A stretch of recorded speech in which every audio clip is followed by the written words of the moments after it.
আসসালামু আলাইকুম রহমতুল্লাহ বরকাতু। মাল্লাম ইয়াদা কওলা যুর আল আমালা বিহি ফালাইসা লিল্লাহি হাজাতুন ফিয়ান ইয়াদা তামাহু শারাবা। আপনারা যারা রমজান মাসে সিয়াম রয়েছেন, রোজা রয়েছেন, অতঃপর টিকটক করছেন, টিকটক দেখছেন, অবৈধ প্রেম ভালোবাসায় লিপ্ত রয়েছেন, গান বাজনা ছবি নাটক সব কিছু দেখছেন, নারী হয়ে বেপরদায় চলছেন,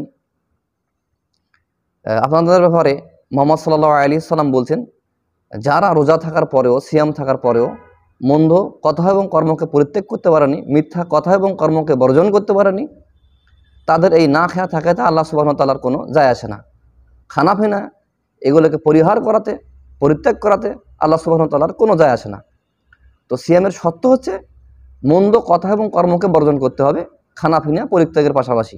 কিন্তু আপনারা টিকটক করছেন, গান বাজনা শুনছেন, ছবি নাটক দেখছেন, মন্দ অশ্লীল কথা কর্ম বহাল তবিয়তে চালিয়ে যাচ্ছেন, আর এই নামে শুধু সিয়াম রয়েছেন। এ ব্যাপারে আল্লাহ সুবহানাহু ওয়া তাআলার কোনো যায় আসে না। আপনি যে শুধু না খেয়ে রয়েছেন, আপনি সিয়ামের প্রতিদান পূর্ণ পাবেন না, অনেক অংশে সিয়াম বর্জন হয়ে যাবে আপনার। তো কাজেই আপনি পরিশুদ্ধ হন, ফিরে আসুন, সিয়ামের শর্তগুলো পূরণ করুন।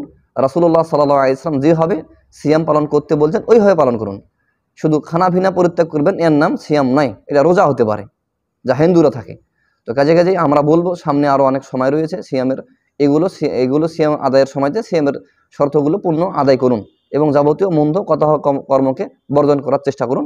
আল্লাহ সুবহানাহু ওয়া তাআলা আপনাকে মুহাম্মদ সাল্লাল্লাহু আলাইহি ওয়াসাল্লামের পদ্ধতিতে সিয়াম পালন করার সুযোগ তৌফিক দান করুন। আল্লাহুম্মা আমিন। আসসালামু আলাইকুম ওয়া রাহমাতুল্লাহি ওয়া বারাকাতুহু।